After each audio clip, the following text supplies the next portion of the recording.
आज दिवसभरामध्ये कापूस त्या खांब्यापासून ते इथपर्यंत कापूस खुरपलेला आहे। मस्तपैकी कामात देव। आणि काम केलं ना खूप खूप एक मनाला समाधान मिळतं।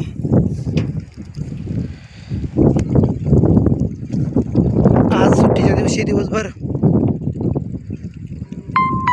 कापसाची खुरपणी केली, तसंच मस्तपैकी झाडं लावले, झाडांना पाणी दिलं। जबरदस्त आनंदाची डोही आनंद तरंग, ही काळी आई धनधान्य देई, आमची माती आमची माणसं, आमची माती आमची माणसं। जबरदस्त।